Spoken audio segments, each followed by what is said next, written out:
Right, welcome to another episode of the Powerful Lives podcast. Today we've got good friend Mark White.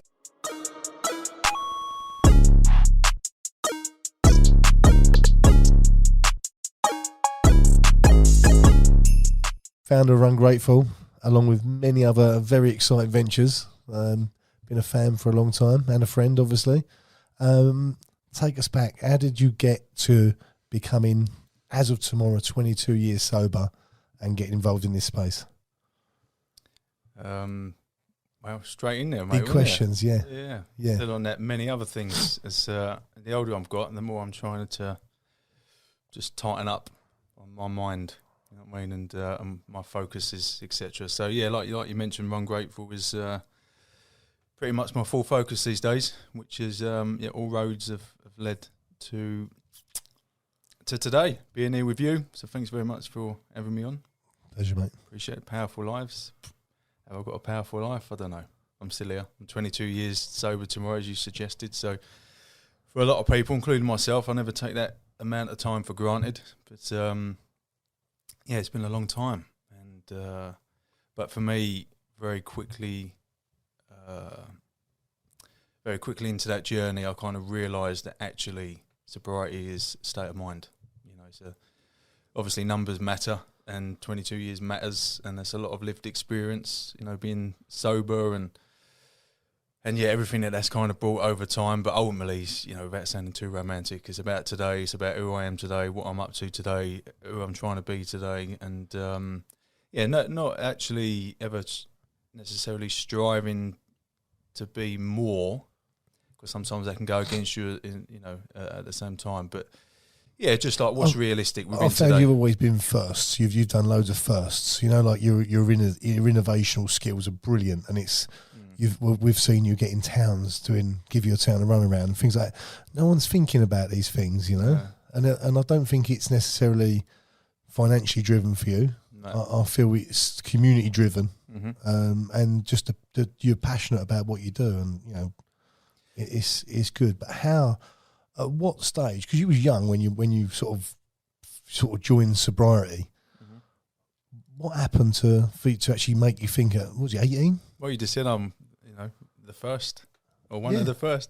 So yeah, do you know what? Even as you say that and feed that back to me, yeah, I don't realise sometimes that a lot of people say some very nice things, about what I get up to and some of the ideas that I brought to life and the complexities of creating things. There's a difference between what bounces up in between the years to then kind of making it tangible, and for people to experience some of what you think of is amazing, really. And a lot of what I do now the last 10-12 years has been very kind of impact driven, social impact, kind of being of service in some way, and creating opportunities and spaces for other people to maybe get a sense of a different type of feeling, which is not so much instant gratification, more of a connection to, I don't know, themselves, or to kind of be part of something, feel part of something. And that's kind of where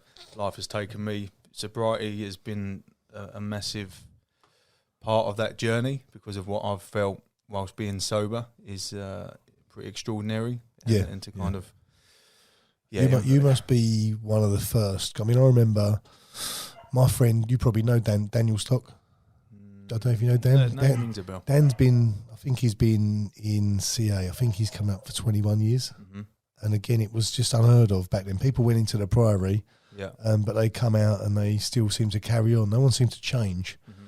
And you two are the only two people I know from that back in the real early days have sort of stuck with it and been successful in what you're doing, Yeah, no, it's as we all know, time moves so fast, in the current day, current conversations, the awareness around certain areas of life, i.e. sobriety, I think now is kind of, there's a big difference between addiction, alcoholism and that side of the street to sober living, and some of what the conversation is now, people making life choices and feeling they've got the ability to make a choice. For me, it wasn't a choice. It was like a life or death situation. It was very compulsive, obsessive, destructive.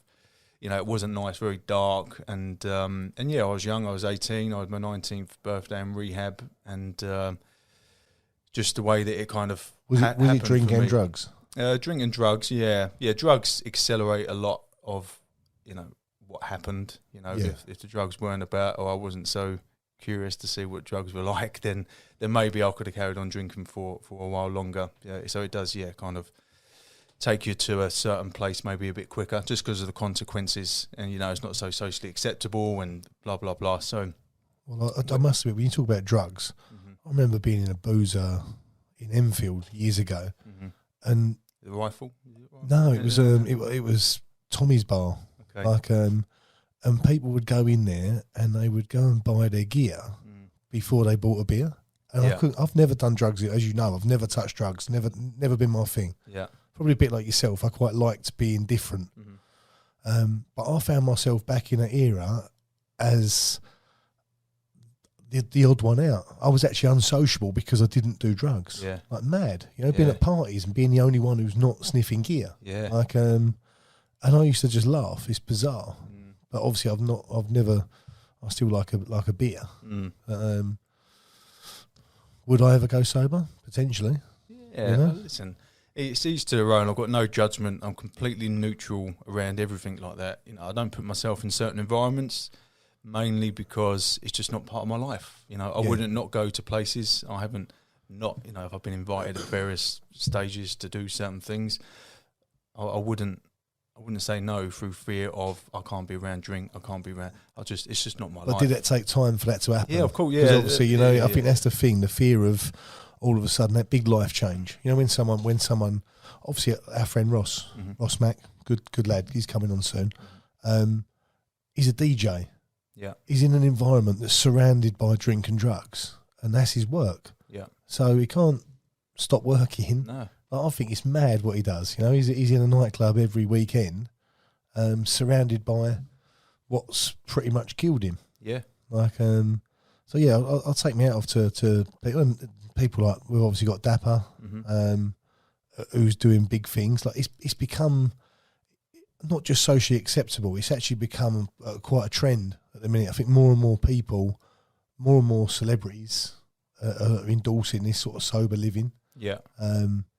Whether that's due to drink and drugs or just purely because they're having a clean life, you know? Like we do, I notice things. I notice that I'll miss a gym session if I've been out the night before. Or I might go and eat something bad because my brain's not actually switched on to where it should be because I've got 10 pints in me. Yeah. Yeah, no, listen, it does interfere with the process. And like I said, for some more than others. And yeah, a lot of this stuff just slips off my tongue maybe because of the maybe amount of time, you know, that I've got. But yeah, none of it come easy. You know, them early days were were very, very, very tough. Like that for everyone, you know, everyone's got their own set of circumstances. You know, if there are consequences to your behaviour, then yeah, you know, it's not an overnight fix, you know, especially if other people are involved. So you just got to kind of build that trust with yourself and with others, and, you know, learning is literally like learning to live again. Yeah, I bet, it's a new language. Because everything you're programmed to do, you now kind of got to... Yeah, you know, I was just in my own world for years, you know, just trapped in my own mind of just, I mean, the best way to describe it is just darkness, you know, insecurity, inadequacies, fear, and then, you know, my behaviour, you know, in and around my drug taking, etc., you know, it was never going to kind of give me a lot of self-esteem. You know, because I weren't doing esteemable acts. So then all of a sudden you're just beating yourself up, the shame, the guilt. And yeah, once it's all in the mix, you're never going to be walking around kind of smiling, laughing all the time, you know, because I never had no real sense of direction. I was never felt inspired. I was just always like, what is this place? What was you doing for work back then? Oh, wait, everything. Just scaffolding for a while, worked in a bookbinders, you know, just nothing. Nothing. I was just trying to earn a few quid, and then I started to deal drugs, and I thought that's not a good idea if you're a drug addict, you know, because that never went to plan. And so yeah, just ducking and diving and just doing what you need. I was a young man, you know, I was a boy really, like 16, 17, 18, and just doing what we done, and but yeah, then the consequences was just getting more and more, and I was just sinking, deeper and deeper into it, and then I had a decision. I was forced into a corner to maybe look at what I was getting up to. I was in a lot of trouble. I'd done a couple of not so good things, and it was go and seek a bit of help with this drug day centre over in Hertford, so not far from here.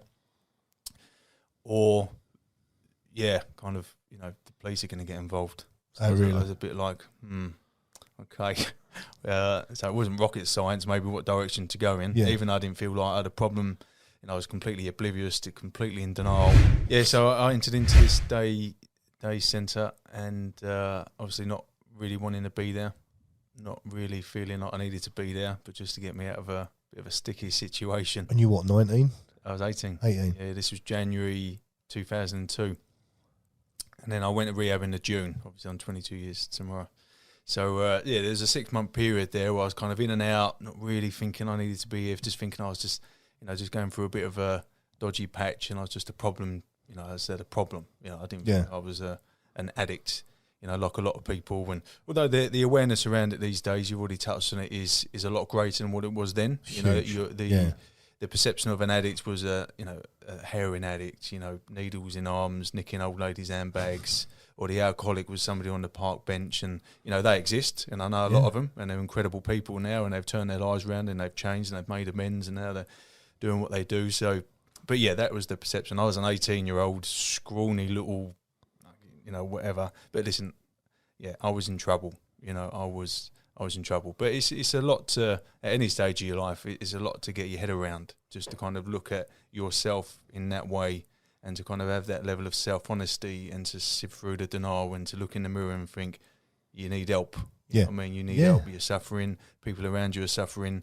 What you're doing is not good, no matter what way you look at it. So to go back to Val House, to be in that environment for a consistent amount of time, and to go there daily, you can't help but listen, and you can't help but, just get a moment, or even if it's a split second, that's sometimes all you need, a split second of hearing something and it really resonating with you, and thinking, with you, yeah. And you're thinking, oh Jesus, because before, obviously you're not in that arena, so you don't hear people talking about their thoughts or their feelings, or you just kind of, I think it's a bit muggy, or you feel like you're alone with this stuff, or you can't kind of talk about this stuff because you don't show that level of vulnerability, and all these words like vulnerability, except mate, that weren't in my vocabulary. I wasn't.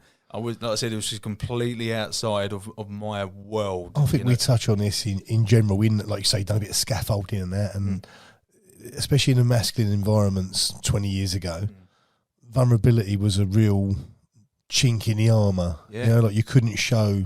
You couldn't show emotion, you couldn't show vulnerability, you couldn't show you had a problem, because it was like a weakness. Yeah, and I did feel weak. Listen, I was a sensitive kid, and that used to just kind of heighten my state of thinking something was wrong with me, and I was a bit of a cheeky chap at school, and kind of, mixed, my friendship group or whatever, like we were the cheeky chaps, and, the ones smoking and, doing all kinds of stuff, just having fun, really. Nothing too outrageous in regards to troublemakers, but just, we were them ones. Everyone has them, them groups, and, I was part of that group. But I can, just remember just not quite feeling part of it, and just, really insecure around it, and feeling really sensitive to these things. And you can't go, you just can't go digging with that stuff, because you just kind of keep it to yourself, don't you, and just think, whatever. But also there's a level of immaturity there where, I was going to say, don't all 14, 15, 16-year-olds, they all, I think we've all had that, like we're not enough, or we're not, like you are insecure, you might be a girl that you like, but you don't, you sort of, you're not who you are now at 15, are you? No. And that's it. So it's all kind of in the mix. It's all kind of like, okay, what's to be looked at, just allow yourself to be young and free, and just go out and try different things and do different things. And but unfortunately for me, I was of that type where it took me down a certain road which was dangerous and was soul destroying and was dark, and it's not everyone's reality. Like I said, at that age, you're out, you're drinking, you're taking drugs, you're experimenting with things, you're going clubbing, you're doing X, Y, and Z, you're having a laugh, or what you think is having a laugh. Some people carry on, some people can't, and like I said, some people don't try anything at all. So this is just kind of my story and kind of how things work for me. And then you realise quite quickly that actually drugs are not the problem. You know, they were the solution for me. When I found them, they kind of created something in me which I needed at that time, because I was proper lost, and I didn't realise it, you know. But when I come across certain things, I was just like, oh, thank fuck for that, Jesus. When you say drugs were not the problem, what was the problem? It was just me. It was just my outlook on the world, on myself, and just some of how I was kind of I was just selfish, and like I said, mate, I was young at the time, but I had all the ingredients of what the alcoholic was, you know, that kind of wanting instant gratification, and just wanting to kind of create this world around me, which was just I didn't want to feel anything, you know, and I didn't want to.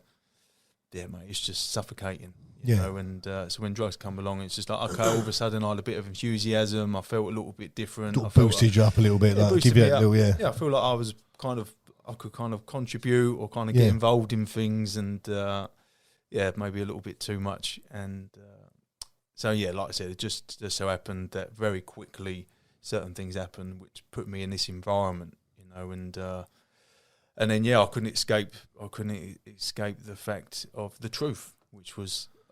For me to have any chance in life, or to have any type of life whatsoever, the drug. When I say drugs, drink included. I don't separate the two. Would you ever do drugs without drink? Was you there? Well, it's not just that. For me, they drink is a drug. You know, for me. So I'm not trying to be kind of clever. Everyone's got their own kind of thoughts around that stuff, which ain't none of my business. But for me, as opposed to separating them, just put it all in one basket. Yeah, a bit of lazy language, really. Just. You know, so drugs is all encompassing. It always seems to be, you know, most people, again, that's what I brought up earlier, seeing people going actually doing drugs before drink, because most people, you'd look at it thinking that you're going to have a few beers, then someone starts ordering up some gear, or, you know, like it seems to be the way into it. Whereas I think now you are seeing more and more people who are just using drugs. And I think the younger generation seem like they can't afford to drink. You know, they are going to festivals and having what I'd class as dirty drugs, you know, but it's what they can afford, which is quite sad. Yeah. You know, like almost priced them into taking drugs. Yeah. Yeah, if you were to look at reality, which we kind of do, then listen, it's just, there's lots of opportunities out there for everybody to do what they like, you know, and it's not good. You know, it's not ideal, but do you know what done it for me? Leah Betts. I always remember. I must have been young, 13, 14, something like that. I remember Leah Betts dying, and scared the life out of me. Drugs. I just put drugs and death together, and I'm sure it's not as bad as that, but that was probably the best thing that ever happened to me, because I never wanted to touch a drug, you know. And everyone around me at that time were taking drugs, selling drugs. You know, like it was drink drugs. But for me, it was almost scared. I was scared into taking drugs, and then once I said no once, it kind of a bit like what you saying. You want to be the first. I quite liked being the non-drug taking person in that group. Yeah, which is important. So many people do just follow the crowd. Yeah, everyone needs a Brett. Yeah, no, they do. But like I said, it's hard sometimes for me to separate.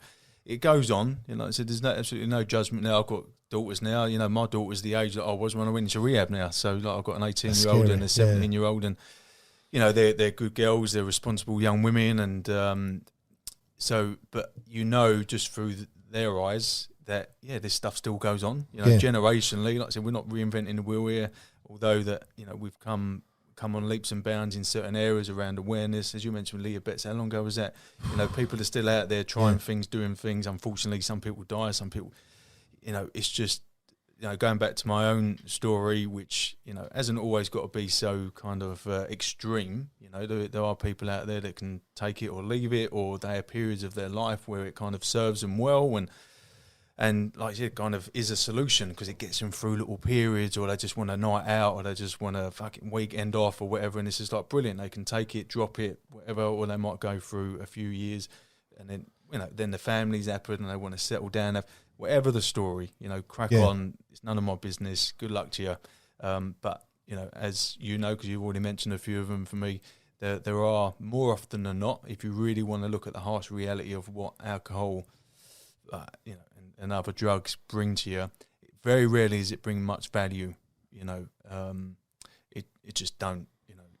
And like I said, my story was kind of back then that. Yeah, for me to have any chance at life, that had to go, and I made a decision. So I was 6 months in and around. It got to June. I had the opportunity to go rehab, which not everyone gets that opportunity. It's a real, it's and that is only through kind of support through local authorities and drug centres and stuff that. So it wasn't like I paid to go to the Priory or whatever. This was a shithole in Wales, beautiful shithole. I love it now, and it's obviously very dear to me that time, but it was like a scout hut, and, no TVs, no mobiles. But that's what you needed, I suppose. Yeah, like, I weren't going there for any other reason that I just needed.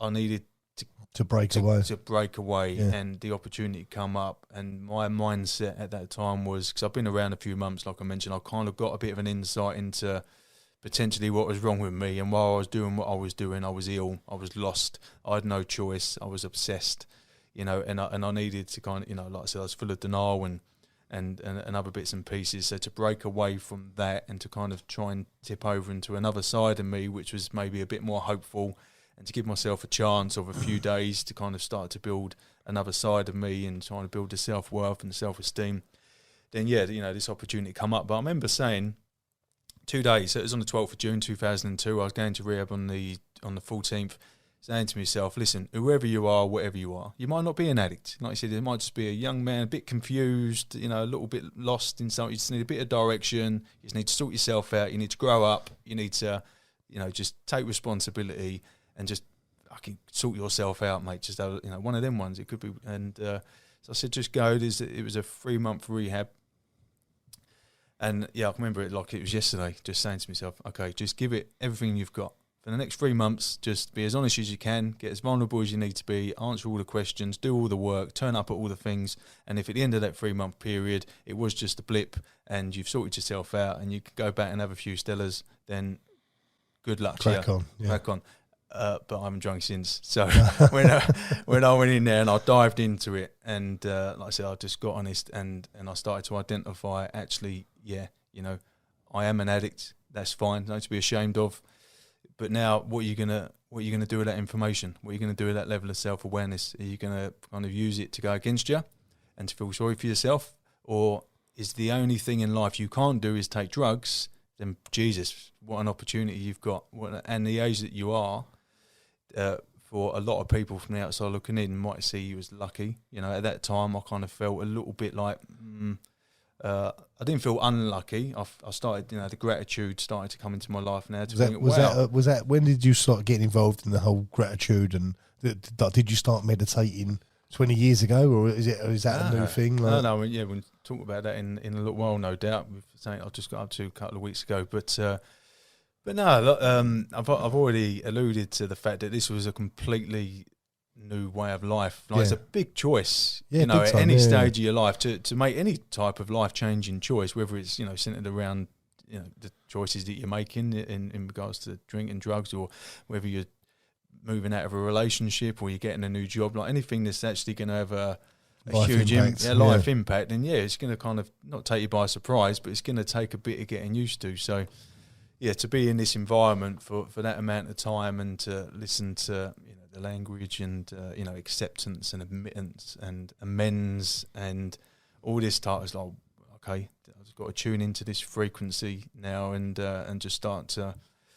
just see what this looks like and just start to chip away at the denial, etc. But and then gratitude, I suppose, was the first thing because at that time you still got that judgmental mind, whatever age you are. I've said that a few times, but you kind of hear a few things, and if it doesn't really sit well with you, you just you'd be like, what's all that about? It's a bit off-puttish, isn't it? Like mindfulness, meditation, cancelling. It's just be like, we say on here all the time, like say 5 years ago. 5 years ago, if someone said you had meditation, you'd sort of look at them and think, prick, like what's he on about? Like it wasn't on the radar. It was one of them things. It was like meditation, like you sort of think of that sort of person who does meditation. Yeah. But I mean, I meditate now, believe it or not. Like not as much as I want to, but. Was you meditating at the O2 at 2 a.m. this morning? I was meditating at the O2. in the corner. Yeah. I was trying to manifest an Uber. Yeah, I know. But listen, this is great, and this is part of my maturity now, and a part of my learning, and a part of my experiences over the last 22 years, and what I feel like I can bring to the world is, in various ways that I'll try to kind of put things out there, is there's so much on offer on the other side of judgment. Yeah. Because...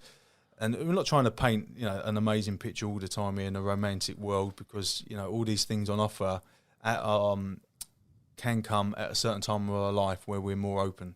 More often than not, it does need to come as a consequence of not necessarily rock bottom, but something happens where you think... Where you need a change. Where you need a change, or you kind of hear something or see something or experience something where, you just feel like, okay, how can I navigate through this? What am I doing... What can I do a little bit different? Because what I'm doing now isn't maybe what I need to be doing. That could be anything. Like I said, we all kind of grow, and different things happen. We become fathers or mothers, or different responsibilities come away, and we feel like we need to show up in different ways. What served me yesterday ain't going to serve me tomorrow. Yeah. And, so it's pretty relentless in that way. But things like meditation and other things from a mental health perspective, which again is a bit of a new word this last 10 years or so, things like this weren't being spoken about, mate. And I was the youngest by a long way. My best pal now is my best mate still today. I moved in with him after rehab. He's 50 next week, and I'm 41 nearly, so he's like 9 years older than me, which is still a pretty decent gap. Now it's becoming younger and younger, so that's amazing. But I lost my train of thought a little bit. But when I was in there, to go back to the gratitude piece. You were saying about like sort of 10 years ago, it was, 10 years ago, if someone said mental health, you think someone's going to get sectioned. Mm-hmm. Yeah, it was today for a lot of people. Yeah. Still today for a lot of people. But I think the last 5 years especially, it's everywhere. And I think the awareness is fantastic. Yeah, it's good. Yeah. And, and you're still, although the awareness is fantastic and there's lots of opportunities to go out and listen to, different things or read different things. Like the information is vast now. The shortcoming of that is for me, it still kind of creates this noise around it where it's too much, but I think beyond this, when things settle, it will find its place, where people will find a way of consuming different information without thinking, putting a label to everything all the time. Have I got this? Have I got that? Is this the matter with me? Is that the matter with me? Which is important that we kind of get a bit of clarity as to kind of the workings in between the years, because it's a funky place to be, and to kind of coexist in this world and let everyone be, and still trying to carve out, a life for yourself and seeing what full potential you've got and how you can contribute.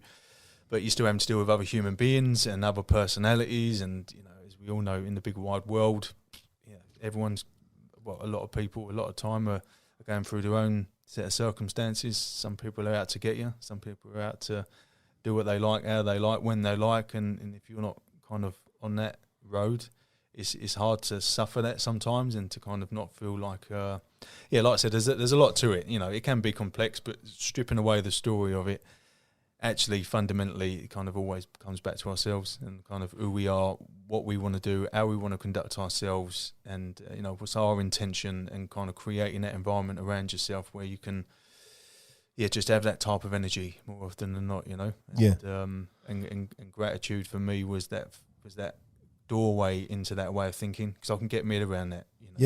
What you're grateful for. Okay, listen, at that time I didn't feel like I had a lot to be grateful for, because of where I was and the situation I was in. But there's always something to be grateful for. And if you use that as the pillar or the anchor to think, actually, glass half full, there's a way out of this. there's a way out of this, and if you're consistent with your gratitude, then all of a sudden you become a bit more open to other things, and because your perception changes, that self-esteem starts to change, and you're like, okay. And yeah, gratitude's been a kind of a centrepiece of my life ever since, really. Well, I met you through Run Grateful, ultimately. Yeah. Which, to explain, is a 24-hour marathon. One of the things we do now, but that was the first thing that we did actually under the Run Grateful umbrella. Yeah, which was great because for me, 2000, wasn't it? September 2000. Yeah, it was. Yeah, I had no experience with ice baths, meditation, yoga. You know, like, 'cause for me, listen, I'm a bloke's bloke. You know, I'm a bit, what's all that about? And I kind of fell into it. I was a bit like, you literally did fall into the ice bath. I did fall into the ice bath. Yeah. He's still never recovered down there. To be honest, it's great. And ice baths weren't really a thing then either. No, no. So it was a good moment in time. That was just to obviously get introduced to you and get you part of it. But it was, it's the first time. Run Grateful was kind of brand new for me. That kind of come out of nowhere. So, during that COVID time, it's still that kind of social distances. You couldn't have more than 15, 16 people together in one place. So, even talking to you now, I give myself a pat on the back to kind of create that and to deliver that in that time. And was good. It's good people there, and it was a good day. It was. And as mad as it is, you got 5 miles left. You want to just get it done, but you can't. And you really do have time to think, and I think that was what it was like. You've got 40 minutes left before you can run another mile, and you go and do a bit of yoga or something. But it's genius because you actually do start reflecting on life, and I think that was the idea. Obviously, that was the whole purpose of it, but it genuinely worked. It's one of them things. I left there. To be fair, I left there and pretty much died of COVID a week later. Yeah, you did, yeah. But it's on a disclaimer, it had nothing to do with us. Oh, I don't know. I don't know if you did actually. I don't know if I was that responsible. No, I'm sure something went on. But that was 4 years ago. And that's we've mad, just isn't been it? to Australia to deliver that event as well. Yeah. So progress has been made. But that's what I loved about the 24-hour concept, really, or kind of my, what I added to it, because in between them hours, it's a bit like life, for me, like within that 24-hour period, like an hour at a time, a mile at a time. How we using time, how do we perceive time, how we invest in that time that we've got. So in between the miles, there's just enough there to kind of try different things, whether it be the yoga, the ice bath, the meditations, we do other things now, the breathing. It's just to, what's the word I'm looking for? Just to tap into it for a few moments, because that's kind of all you need, and a little taster. A little taster of things. And as you've kind of just brought up, like it served you well and kind of give you it's given me the door inspiration somewhere. It's opened the door for, again, we had Joby on here a month or so ago. He's massive on his breathing. It's a big part of his life, the breath work. I would have just dissed it 4 or 5 years ago. Well, I did really. I wouldn't go as far as say I dissed it, but I'd done breath work for the first time back in 2000, Sienna was about 3 months old, so 2005 to early 2006. And I had an amazing experience with it. I went away and done this kind of workshop, and it was incredible. It was one of them places where I was still pretty much early sobriety, and I kind of just become a father, and I was 2 or 3 years into kind of recovery now, so I was kind of, at a level of depth to something, But and what I mean by that is just, I was tuned in. That kind of spiritual way of life now was okay. I was curious about what that brought, and what opportunities were out there. So I come across this workshop someone introduced me to. It was amazing. It pretty intense. But part of that was this breath work, and I don't know if they called it breath work back then. I don't know, but I had an amazing experience. But it didn't kind of grab my attention too much. And then fast forward 2000, I think it was 2018. So a good 10, 12 years after, and all of a sudden I experienced it again, and proper grabbed me, and it's been really consistent ever since. So it just goes to show, just like timing with a lot of these things. You can try something one day, and it's just for whatever reason, just doesn't sit with you, and then you could try it another day, and it's just like bang, completely different, But Yeah, Yeah, I do. I feel like I need to do more of that stuff, but time sometimes, and again, it's an excuse to say time because I do have time. But like this morning, I probably had a few hours that I could have spared if I weren't out last night. Yeah, yeah. So again, it's them life choices that you've got to kind of decide. Yeah, Um, and I mean, it's very easy just with how the mind goes to kind of beat ourselves up or feel like we should be further than what we are, or to kind of compare ourselves with others about what they do and what they're perceived to be doing.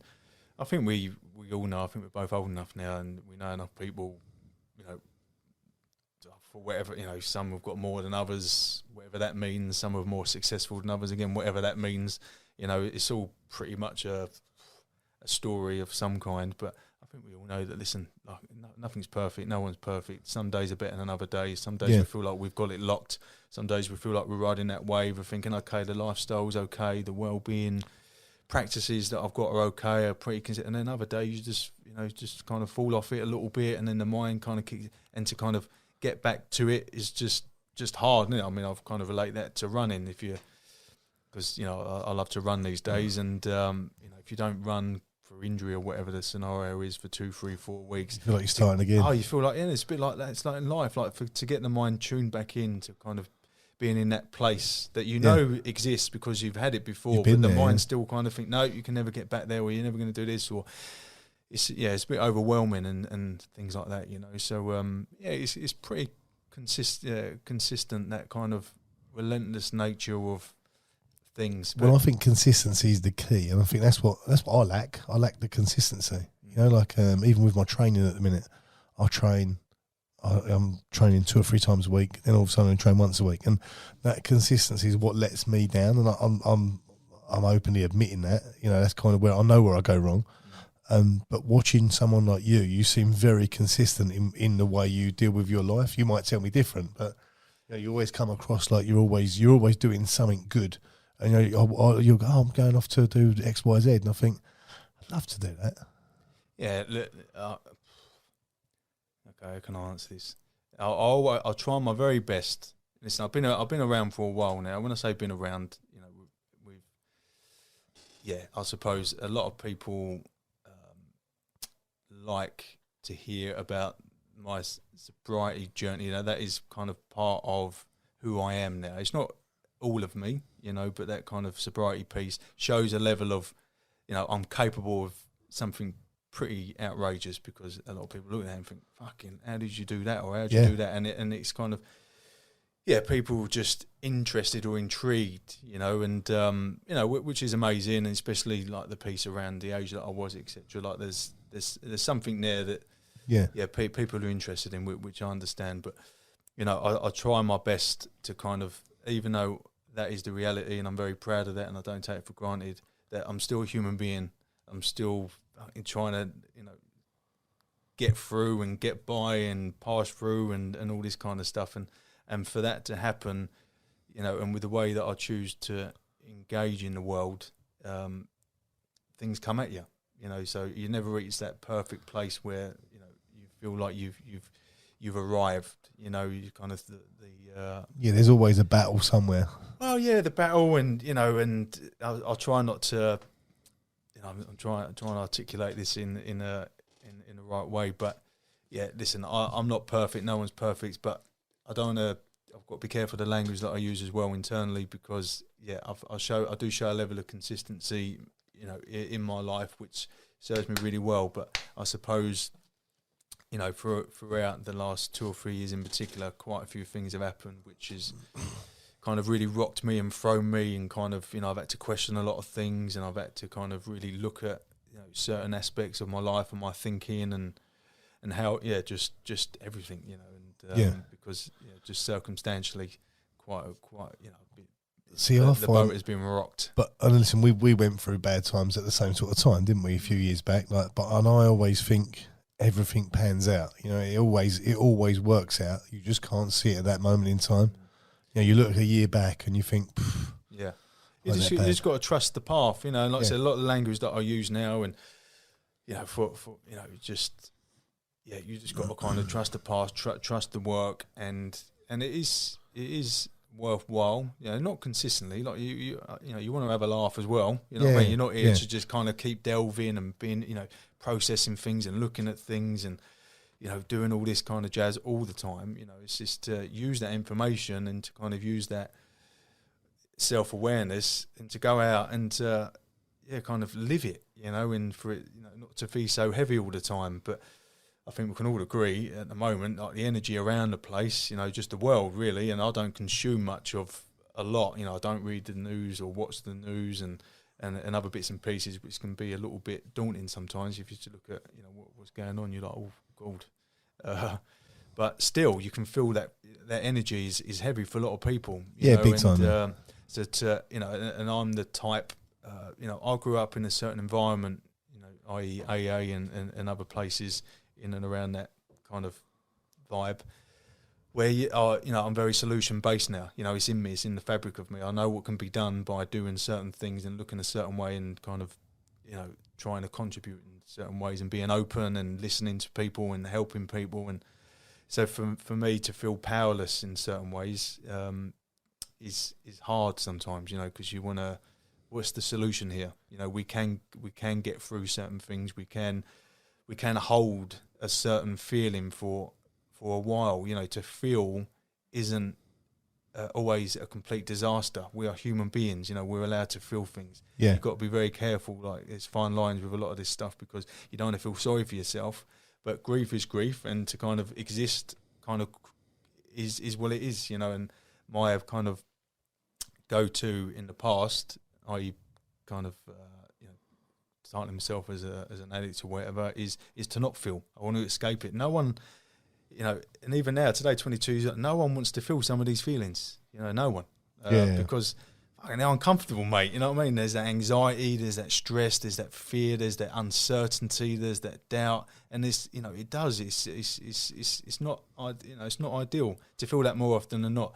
But to kind of ride that wave and to kind of work how through bad it. would you'd have that feelings tenfold if you was sticking a load of gear up your nose and... Oh, mate, and that's it, and that's where just 100 million%, no doubt in my mind that held nothing for me, no value whatsoever. I can say, like I said, that slips off my tongue. That took a lot of time to arrive there. When I say a lot of time, it's all relative, whether it is 6 months, a year. Some people could be a day, some people it takes whatever. Yeah, for me now, if I think it goes back to earlier in our conversation. If I was to hit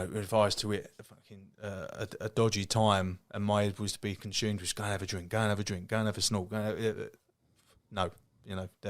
I'll be in trouble, But there is complete and utter acceptance now that is not the way. That will not bring anything to my life. That will not bring no value. That will not bring anything that will support me in this moment of time. And even with gambling, with sex, with running, with fitness, all these kind of addictions, I still don't feel like, and this is what I do kind of even talking to you now actually, just with certain things that are going on at the moment.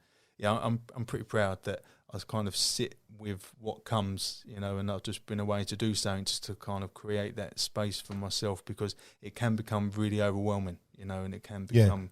but then that's life in general, isn't it? Yeah, of like course. life, you could be a mother at home and life's overwhelming, Mate, to be a single mum, to be a single dad, or to go through losing people, or to be made redundant, Life's hard. Like you said, mate, life is hard. Life is very hard, and as an optimist, more often than not, you'd like to look at it and think, okay, life is hard, and not with that kind of brute, just shoulders back type of mentality, but I think it's just contradictory. But contradictory to that is there is that kind of grit and resilience that is needed to think this is listen, for whatever reason we've all been plonked here. I didn't ask to be here. I swam hard enough apparently, but I can't remember too much about that.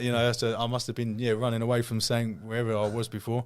But and it's just like you got to get on with it, and you have got to. Well, I think that's the answer. I think you have to just keep moving forward, don't you? But sometimes, like you said, it is tough, just to kind of be knocked down and to kind of be people doing things, and it's largely out of your control, and this is what I'm learning now, maybe going to another layer of what life is for me.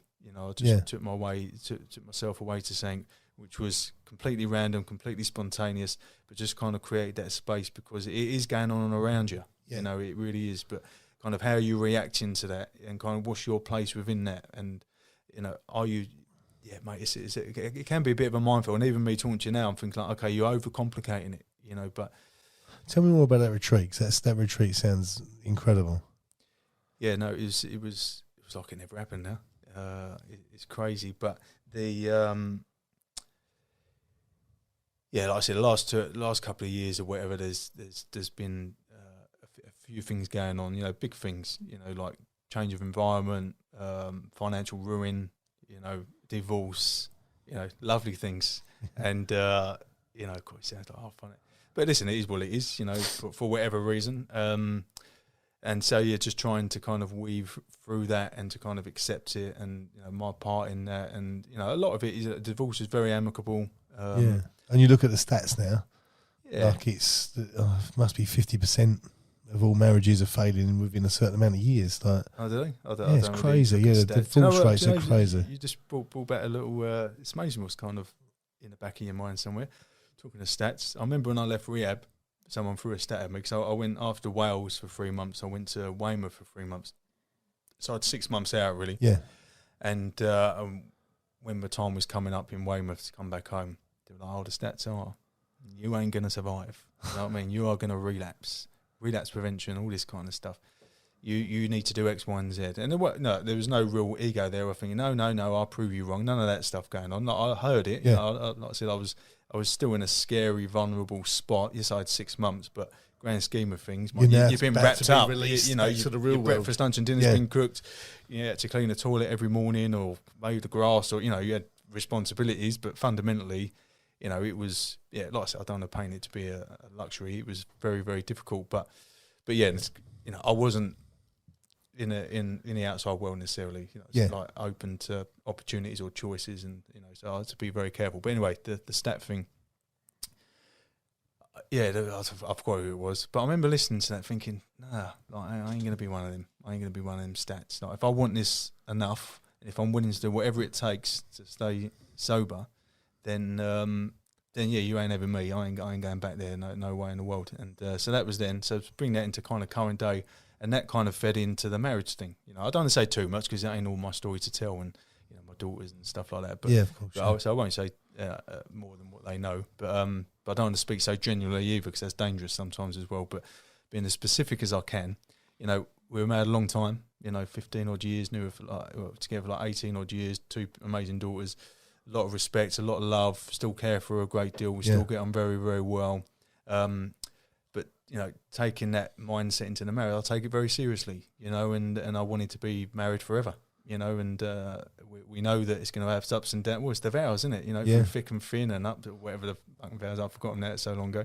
But sickness. But yeah, just like the recovery thing. Do you give up? You know what I mean? Do you stop just because things are a bit tight, or a bit this or a bit that? And no, like, you see it through. You communicate, etc. It just so happened, in a loving way.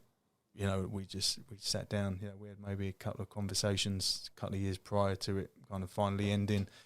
Where where are we at? What we doing? Where are we going? How are we going to get there? And it's just I remember saying this to my girls at the time, that I can maybe try to articulate 98% of why we are where we are, and a lot of it will make some sense. You can kind of carve out a little bit of sense across it all, but that missing 2%, which would just give you that golden answer as to why I can't give you.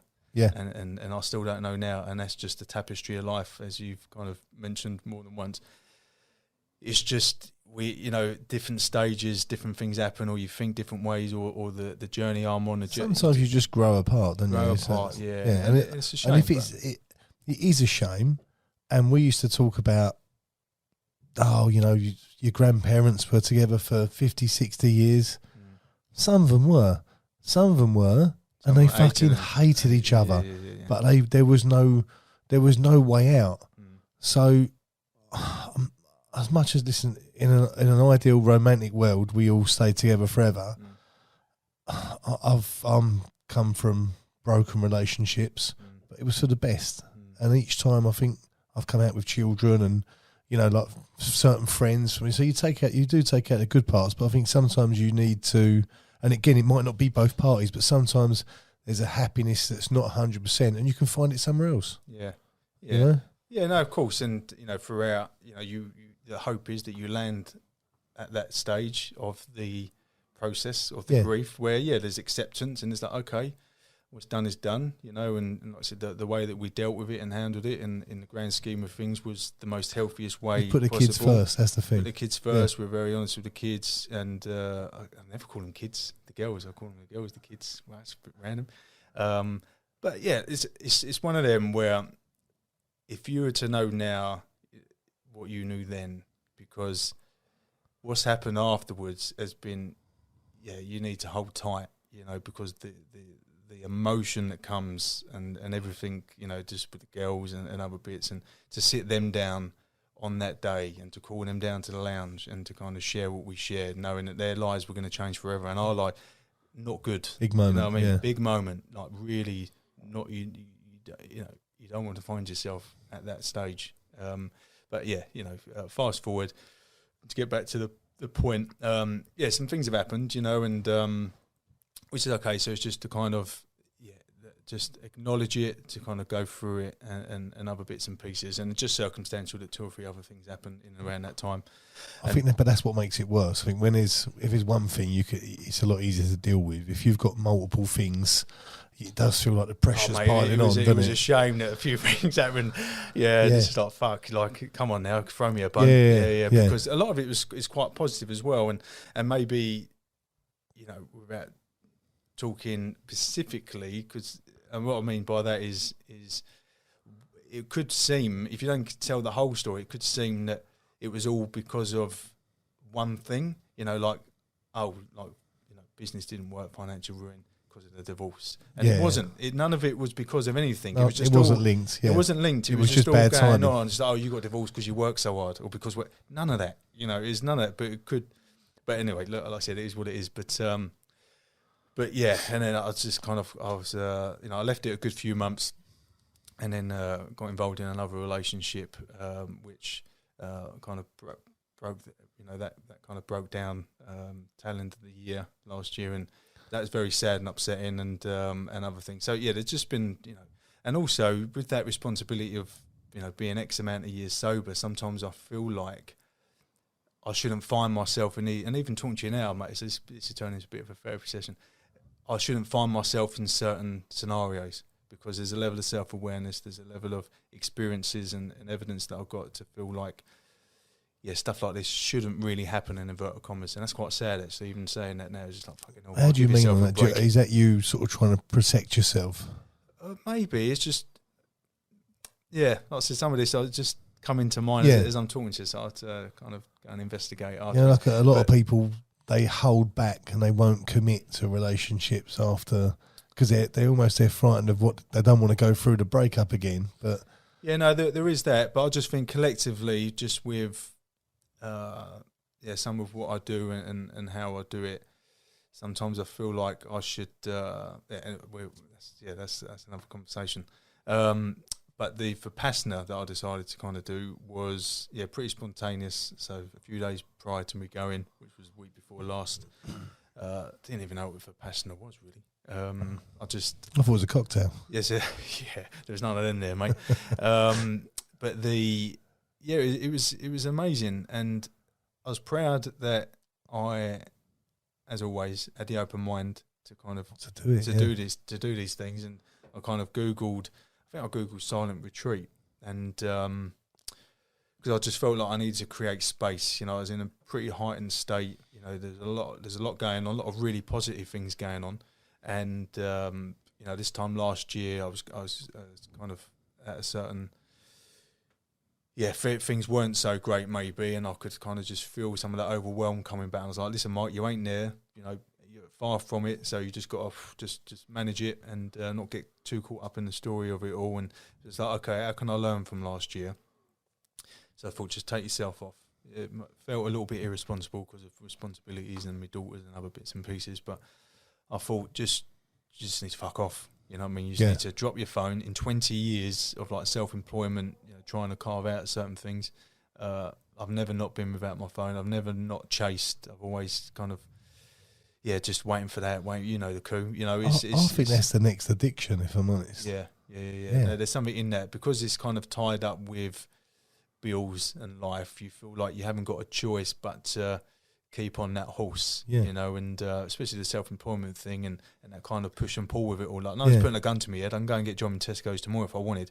But then always just trying to honour myself and my outlook and what I'm trying to do and knowing, feeding back into some of the stuff I've learned in recovery, this is what it feels like. This is what it feels like to create and to do and to be of, just to kind of do something important and to build. This is what it feels like. The ups and downs, the behind the scenes, the being let down, the waiting on this, the waiting on that, the not, what can you do within your realm, what can you do with what you've got, all this so this is it, and I said 10, 12 years ago, this is in me, call it what you like, entrepreneur, social entrepreneur, so whatever, this is what it is. So in 20 years of this way of being, I just kind of looked at myself to think, like, you've never had a period of time, I've had weekends, and I've gone off and done various lovely things, and I've had holidays, with the family, but you're never fully in, you're never fully in. And I think you make yourself too accessible. That's the trouble, sorry.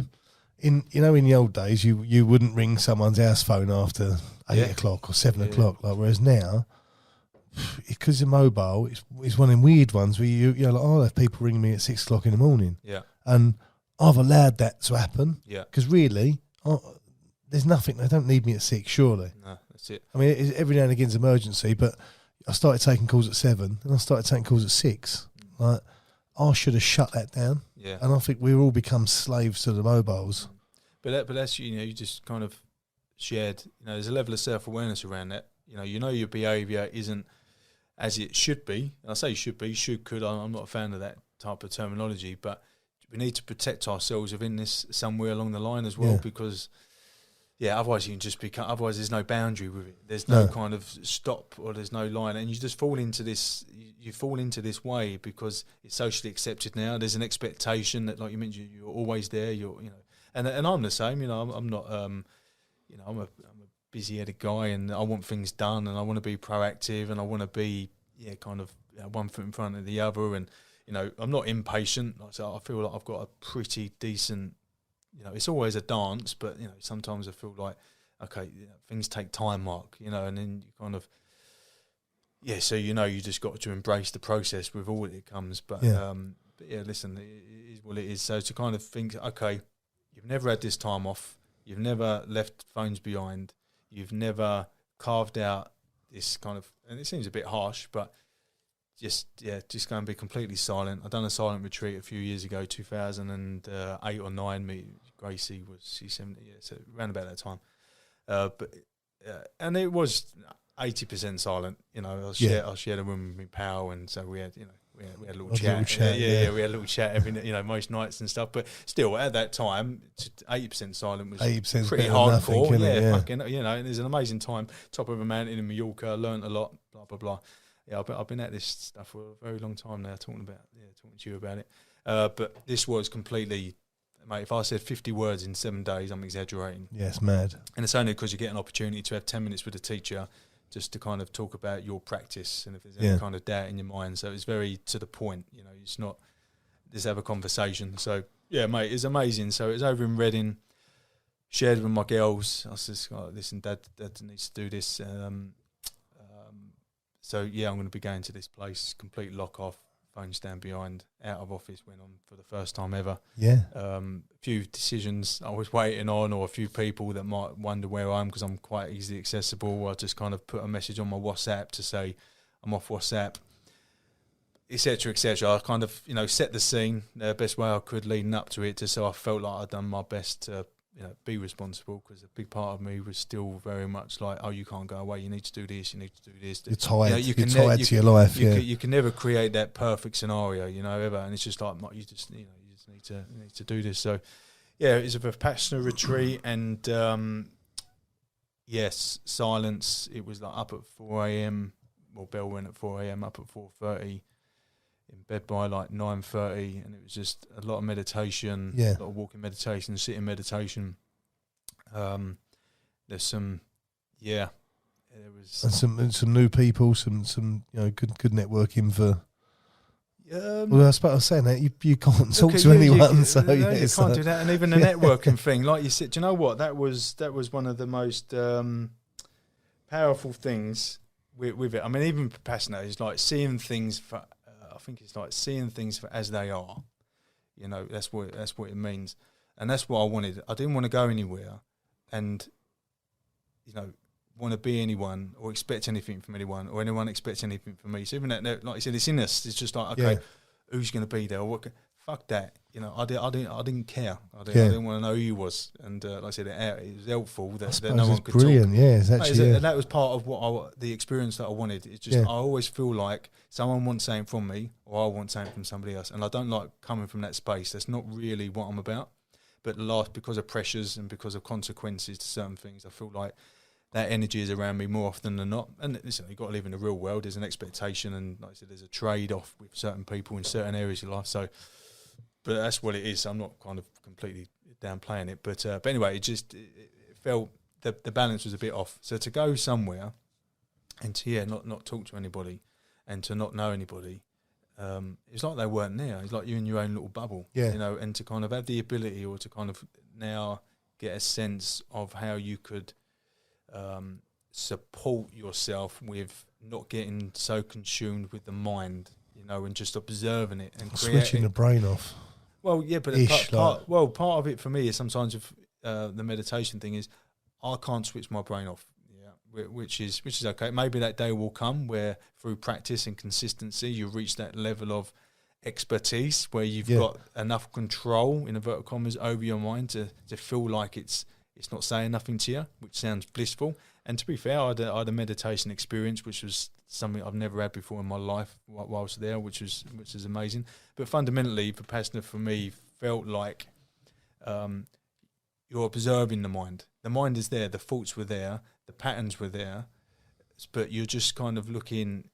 You're creating space between you and your mind, so you could kind of just observe it, and it's quite it was quite a new way of me experimenting with that type of meditation, really. Sometimes I feel like meditation, well, there's lots of various meditations out there. Some of it's like mantra-based or visualization-based, or like you said, just trying to find your chi and just that rest and all that. Like, nothing matters for a minute, or you want a few insights, or you're just trying to get a bit of clarity in certain areas. And some of them are guided. You can jump on YouTube and press play to a few things.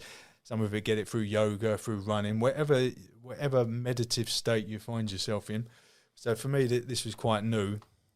And yeah, mate, it's really interesting, to kind of... And it heightened all your other senses, I bet. Heightened the sense, the mindful approach, and which is great. As you know, mindful movement is something that's big in my life. It's a big part of Run Grateful, in attaching mindfulness to your miles, and to attach gratitude to your miles. And, we do more than a 24-hour thing. But yeah, everything that my life represents, everything that I'm about. So this was good education for me. And it was, like I said, to kind of go, not know anybody, and to not expect too much, and just to kind of dive in. A lot of people left. It was like 50 started, just over, I think 31 finished.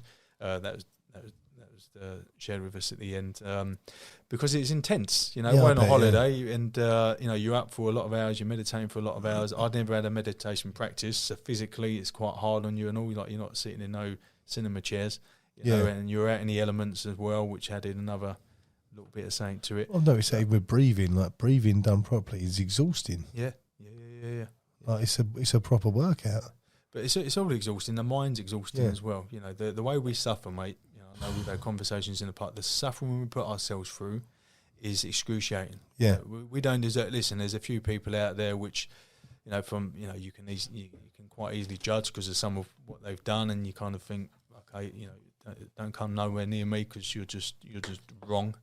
But most people, we're all right. You know what I mean? And but the suffering we put ourselves through is relentless. We're gluttons for it. Well, that's the trouble. I think you get used to it. The more, it's like anything, the more you get used to it, the more you deal with it, and the more you take on more. Yeah, you know, like more. And like you said, just the nature of the beast with the mind and with the world and with what we're tuned into, and that not necessarily more. But yeah, it can be suffocating. And then the older you get, and maybe if you are having to make some big life choices, and how they settle in you, and how that kind of grief settles in you, plays out somewhere, you know. Yeah. And it's just all living within you, and it's just like, okay, where is it being placed? Where is it coming out? How are we reacting to it? And I suppose, the longer you get on, you know, we never get out of here alive, but then also, you know, just like the choices you made and responsibilities you have, and having to live and die by your choices, you know, can kind of add to that suffering. And, you know, that's the way they're describing a lot of the spiritual world, is the story, attaching yourself to the story about what's gone, and just like, and how it's still playing out, and it doesn't, it's just a story, it doesn't exist, you know.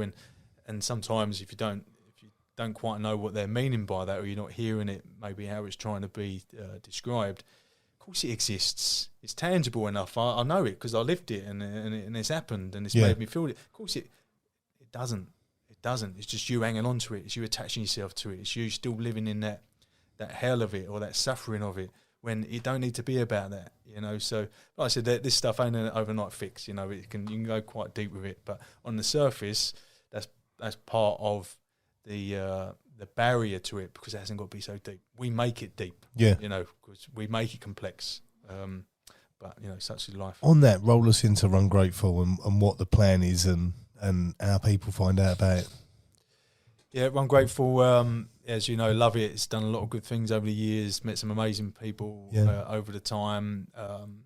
It was kind of running alongside something else that I was up to that didn't quite go to plan, but there's a common thread going through everything that I do. So now, for Run Grateful to be my main focus, excites me quite a lot, you know, because it's scalable, you know, with what it represents. It's gratitude and it's movement. It's accessible for most people, you know. So it's all centered around a grateful mile and that experience, and investing that time more often than not, hopefully on a daily basis. We spoke about consistency and about positive practices. So if you can get out and walk a mile or two or whatever on a daily basis, and use that time to focus on gratitude and what you're grateful for, and the people in your life that you appreciate and that inspire you and uplift you and that are there for you, and you can let them know, then they get a bit of gratitude in there. So everyone wins, really. Even if you feel like you haven't got nothing to be grateful for, hopefully under the One Grateful umbrella, we can kind of guide and facilitate certain areas of that journey as well. But you know, I'm super excited about it. We do workplace experiences to kind of hopefully fund other areas, which is a bit more social impact. Well, even like that, getting into the workplace and getting people who wouldn't think about walking a mile. Walking's so good for people. Walking meetings, getting out of your desk, and that's the good thing in the power of the mile. You know, we're not asking people to run 5Ks. No. Running isn't for everybody, you know, and people, I mean, we're all born to run in a lot of ways, but some people, you know, can't move in certain ways, whatever their reality is. So it's harsh on some, but if you can move in certain ways, then what a privilege, you know, to go out as a superpower, mate. To go out, like you say, to be grateful. If you've got nothing to be grateful for, if you can walk a mile. If you can walk a mile. I mean, I've had, you know, a good few years ago now, I was really, really ill in hospital, and, you know, I couldn't go to the toilet by myself. So I always think back to them days to think, one, you know, not too long ago, you couldn't walk. And now you can. So all that kind of stuff. So as a light touch, yes, if you've got two legs or you're able to move in certain ways, then absolutely, that's not a bad place to start. I think again, we take it for granted, don't we? It's the silly things. Like, I remember when I had COVID, I remember waking up. You were rough. I woke up after day 7 of coming out, and my legs didn't work. And I was like, you know, but you suddenly think, is this the new reality in my life? Like, and luckily, you know, we got them back working. But like, to go through, you know, it's something you take for granted just every day, just being able to get up and go for a run, go for a jog, go for a walk. Like, I'd go for 2 kilometres and I have to go back and sleep for 3 hours. Of course, Like, so we've got to be grateful just for the small things. I think that's the thing. There is always something to be grateful for, isn't there? And that's the power of the mile, I suppose. Well, I've shared a good few things around it, but in particular, because it's that opportunity, hopefully on a daily basis, where you can half reset and, like you said, just strip things back to basics, to think, okay, you know, whatever time of the day it is, you can start your day at whatever time. You know, if you're having a bit of a rough morning, do a grateful morning in the afternoon. It's like, oh, okay, listen, this is where I'm at. This is what I'm doing. If I need to change my perspective on something or my feeling of something, or just need time out, just, you know, 10, if you're running it, I don't know, if you're walking it, worst case, 20 minutes, 25 minutes, pretty decent, just kind of slow, mate. If you can't invest that amount of time in your day, then, alarm bells are ringing. Well, I think even where so many people working from home now, they're stuck to the desk, and I think they need that. You know, like my missus, prime example. She's so busy. She's working from home, couple days a week. She's so busy, she can't get away. She needs to be able to take half hour for her own brain. I mean, we all do, you know. But like I see it, I'm seeing it with people who are they. This is a great reason, a great excuse to get them out away from the desk, get them into nature, you know, whether it's down the river or just walk around the town, wherever. But just to think about himself for half hour, rather than, because again, we're all becoming slaves, and the more that's pushed on us, the more we sort of take on. And I think it's so important. And listen, I'm the same. I need to find that half hour a day.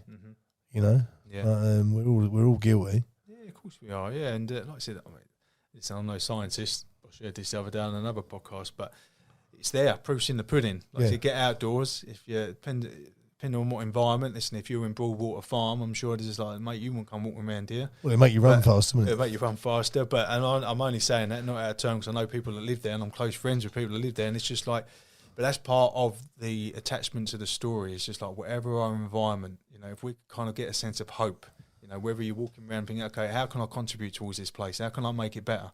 You know, and that's a lot of my Your Town work, which we haven't really touched on. But we can all complain, you know, we haven't got the time, or why do I want to go outdoors around this place, or go and walk to that put, or be.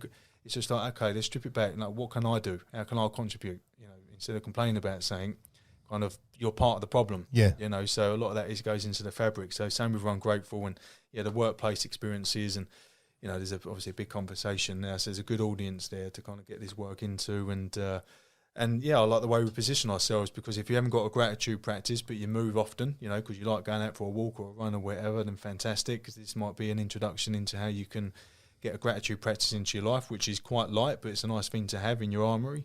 But if you've got your gratitude practice, but you're a bit inactive, and you're just like the idea of running, you know, just terrifies you, then just chip away at the miles, a bit like the days and a bit like the moments. Chip away at the miles, and all of a sudden, one day rolls into another day, a mile turns into two. And wherever it takes you, we're not expecting that mile to turn into an ultra marathon, but as long as, you kind of, you're keeping a bit of momentum, and and then all of a sudden the self-worth, because you know you're moving your body, and mate, like I said, it's science. You know, you're going to feel better, and then you might tap into other areas of your life, like your lifestyle around certain things you might be doing. All of a sudden, bang! You know, and running done that for me. You know, I was like 10, 11 years sober, so I had a level of lifestyle which was healthy.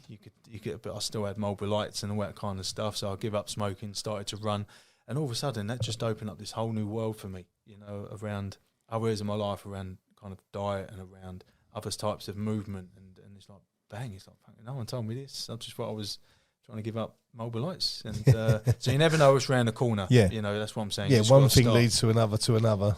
Yeah, you know, it just opens you up in your mind. Think, okay, and then you know, you could either beat yourself over the head with it and say, "Fucking hell, why am I listening to these now?" You know, because a lot of the stuff that I'm talking about now has been shared. You know, I'm just sharing things that I've heard. These are not really my words. You know, I might just be remixing them slightly somewhere along the line, but it's not Chinese whispers here. It's there for all to see. Yeah. Just wherever time we are in our life, where we're open to this stuff, or we've got that willingness to kind of have it in our lives. And if running ain't for you, then fuck it, try netball, or try animal flow, or try CrossFit. Just anything, just please. And even if gratitude, I mean, I've never heard anyone to say, you know, it ain't brought any value to their life. But even if gratitude ain't, go and find something. Just, you know, more often than not, try and get out of that prison of your own mind, that own suffering. You know, go out there, try and help others, try and help yourself. And if we can do something under the Ungrateful umbrella to facilitate that for you, crack on, get involved with what we do, and if not, just find something else. You know, just don't suffer. Try not to hurt people, and hopefully everyone finds their way. You know. Yeah. How do people get in touch with Ungrateful or yourself? Ungrateful.com. Really? So, it's that simple. It's there. Yeah. So we're on our way. You know, more than most. So there's some good stuff going on. So we'll see. I've got a hunch. Good things are on the horizon. Nice. So it's great. So it's out in the world. You ain't gonna, you know, I think the world's a better place with it anyway. So So with that in mind, we're kind of crack on and continue doing what needs to be done, and trust the outcome. And if not, I'll come and knock a few walls down for you, or paint the studio or whatever. You know what I mean? We see. Destiny's doing. Yeah, Destiny's doing. No, but listen, it's all cool. It's I do my best more often than not, and I'm still trying to muddle my way through. But yeah, I've been very consistent over the years with just trying to remain teachable and trying to consume things, not for the sake of it. You know, I don't read books, I don't listen to podcast upon podcast, because you can get lost in thinking, you know, oh, I heard that, that might sound good over there. No, you got to live it. You know what I mean? And by living it, you know, it ain't perfect, and that you're going to fall over, and human beings let you down. I'm going to let people down, but fundamentally, you know, I'm coming from a good place, which hopefully, on my deathbed will make me give myself a pat on the back. You know, I wasn't trying to whatever, but we'll see, mate. Listen, I think people do listen, and they do follow you. You know, they do. I think, you know, the things you've done, even like what you just mentioned with the give your town a run around. Like, you got how many people running in how many towns? Yeah, and that's why I've got to get over myself a little bit, because I'm lucky enough. It's this kind of world of maybe stepping into different arenas and communicating. Like, the world is noisy. Like, there's so many things out there. There's so many people, you know, trying to do good, not, you know, trying to, whatever their reasons are. It's not for me to judge necessarily, but yeah, listen, some good things have gone on, and some people have really appreciate what I've done and what I do, and they kind of reach out, and you know, I've been in a certain environment. 22 years ago, I entered into certain things where I know the value of opening your mouth and showing up, and listening to others, and to identifying with people and looking at the similarities and not the differences, looking at what can be done rather than what can't be done. So I had years, you know, but to kind of take yourself out of that place into the open world, where maybe, you know, your voice is on a, you know, to a wider field, is all because as a consequence of that, you're open to people and it's a scary place. Well, like you say, you put yourself out. A lot to of be the judged. work goes in the shadows. I don't want to be one of them guys that are just like, you know, but like I said, some of that is just fear, you know, and insecurity, because you can't get shot if you don't put your head above the parapet. You know, it's like, but sometimes you need to get up there and shout. Yeah, and you know, and over the years, I'm really proud of the impact that I've had, and I'm really proud of the work that I've done, and the people that have felt supported throughout that. So if I can take that to new heights, and it just means that I need to be on things like this, then so be it, you know. And so we'll see. But it's where I belong. Yeah, I think so. Yeah, I think so, mate. Yeah, obviously, like I said, I've known you a few years now, so. I like to think I'm not full of shit. Like I say, I like to think I'm realistic with my approach. You know? I think you're very innovative, not just in business, just in life. You know, like you say, that silent retreat. I look at it and I think that's crazy. Like, I want to do it, or at least send one of my ex-misses on it. I think I see her there, actually. She had this T-shirt on. I hate Brett. Is that her? I think they was mass produced, by the way. Yeah, got a good deal on them. So that was another thing we finish up on with the Vipassana was, like I said, there was just all these people there. You didn't talk to them for the first 6.5 days or whatever. Like, you had a thing on the last morning where you could open your mouths, which was handy. I didn't really struggle with the silence thing necessarily, but it was, the thoughts obviously cross your mind whilst you're there, once you're in and amongst the energy of what you're there for. And you just look around thinking, like, it's mad, the world, isn't it? Like, all these people will come together at this time, at this place. No one knows each other. Everyone's got their own story. Everyone's got their reason for being there. And here we all are together having this experience. I don't know anybody. You know, there's a mixture of male, female, young, old, black, white, you know, everyone. You just think we're just all trying to kind of figure certain things out at certain times. Better yourself, or like, and for some, as you just alluded to, like, it might be an extreme. Take yourself away and be silent and get up at 4:30 a.m. and meditate for 12 hours. For some, it's like, no, thank you. I get my relief from going to see Liam Gallagher or so, whatever, you know. But some amazing things are out there. Just try them. But what's the worst that's going to happen? I mean, some people left, but.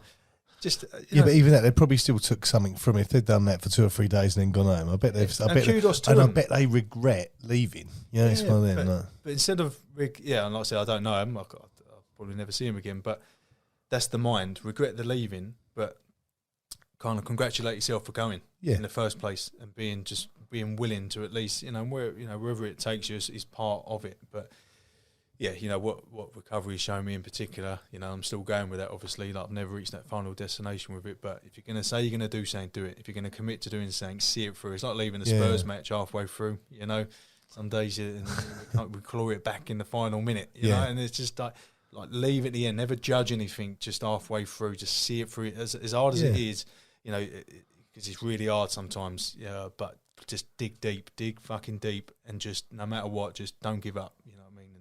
But the wise man probably knows when to say no, but then there's that fine lines between just don't give up, just keep going. It might not be the eventuality, it might not be how you visualised it ending, but it's always going to end up being how it's meant to be, and sometimes a bit romantic, that lens, but that's the truth. But I think the key is to never fear failure. Yeah, I think that's the thing. That's what holds a lot of people back. Yeah, and if the stakes are high, I'll try not to, over the years, I know we've spoken about this, to draw too many people in sometimes, because you don't want that to weigh on you, you know, in other people. So it's always, for me, that's that delicate one. Always try and do things responsibly, because having that burden of la and go out there and do this and just being a bit of a wild west, it's like, it's a delicate world out there. Like these things matter. Yeah, now more than ever, I feel. Yeah, it comes with a big responsibility. So tread carefully and be responsible, that kind of stuff. And if you need to go to these places to get something at a certain stage of your life, then go do it. Yeah, don't hold back. Yeah, listen, there's a million reasons to not go, but you only need one to go. I think you've got to make them moves if that's your thing. For me, I look at it and I think to be away from my phone for 7 days would be so good. Yeah. To not talk. Like, I really, I love what you've done. I like the little things you do, whether it's from innovating things like Run Grateful, or to give your town a run around. Like, you should be proud of yourself, mate. Yeah, that's good. Like I say, ultimately it's about my daughters. You know what I mean? So if I need to go off for 7 days, and not that I do it every week, but for them to kind of see subtly that actually, these things do exist. You need to look after yourself, and I'm just that kind of dad anyway. So that we've got a beautiful relationship between us. But they see some of the work that I've done over the years. I've got them involved as much as possible, and somewhere along the line that stuff sits in, and that stuff resonates with you, and they're on their own journey. They can get up to where there's no pressure on them for me, for them to do crack on. But their ABCs are in place, which is the way I describe it. But we'll see. All good, mate. All good. Well, look, we'll wrap this one up. But thanks for coming in today and sharing your insights.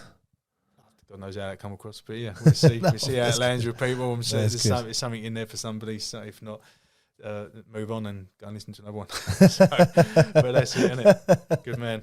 No, top man, mate. Thank you. Thank you. Thank you very much, Cheers, mate.